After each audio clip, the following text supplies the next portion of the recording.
첫 확진 37일 만에 국내 감염자 수가 1,000명을 넘어서면서 대체 언제쯤 진정될 것인가 불안해하는 분들이 많고 또 국내외 연구자들의 전망도 잇따르고 있습니다. 오늘은 코로나19 사태가 앞으로 어떻게 진행될 것인지 전문가들의 전망을 중심으로 따져보도록 하겠습니다.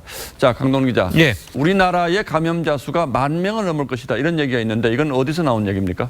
해외 투자은행인 JP모건의 분석에서 나온 내용입니다. 자, 우리나라의 코로나19 사태가 다음 달 그러니까 3월 20일에 정점을 찍고 최대 감염자 수는 10,000명에 달할 수 있다는 분석이었습니다. 이 분석은 뭘 근거로 하고 있는 거죠? 그러니까 중국 상황을 우리나라에 대입시킨 것으로 보입니다. 중국의 질병통제관리센터가 공개하고 있는 코로나19 발생 추이와 확진자, 사망자 수 등 최근 한 달간의 통계를 분석의 근거로 삼은 겁니다. 중국과 우리나라는 사정이 많이 다르긴 한데 예. 그런데 우리 정부는 여기에 대해서 어떤 입장을 가지고 있습니까? 섣부른 판단이라는 입장입니다. 들어보시겠습니다. 아직까지는 그 판단을 신뢰하기에는 중국 측의 발표했던 그 전파력에 대한 통계나 이러한 수치들과도 여러 가지 좀 비교해서 분석해야 되는 시점이라고 판단을 합니다.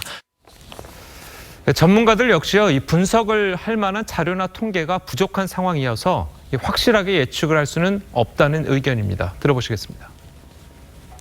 지금 상황에서 더 이상 신천지 교회 같은 데가 없으면 앞으로 한 2주 정도가 고비가 될 거다 이렇게 얘기할 수는 있지만 그 외에는 말하기 어렵고요. 자, 그런데 앞으로 2주라고 하더라도 이런 기사를 하면 적어도 환자 수가 수천 명에 이를 것이다 이런 전망을 할 수가 있겠네요. 예, 맞습니다. 특히 코로나19 같은 경우에는요, 이 신종플루보다 감염 전파 속도가 3배, 많게는 6배가량 빠르고요. 이 독성도 훨씬 강하다고 알려져 있습니다. 정부도 이를 경계하고 있죠. 들어보시겠습니다.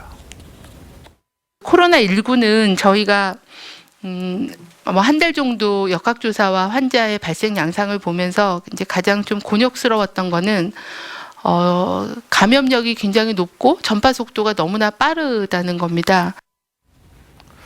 자, 실제로 코로나19는 지난달 20일 첫 환자가 발생한 지 37일 만에 이 확진자 수가 1,000명을 넘어섰는데요.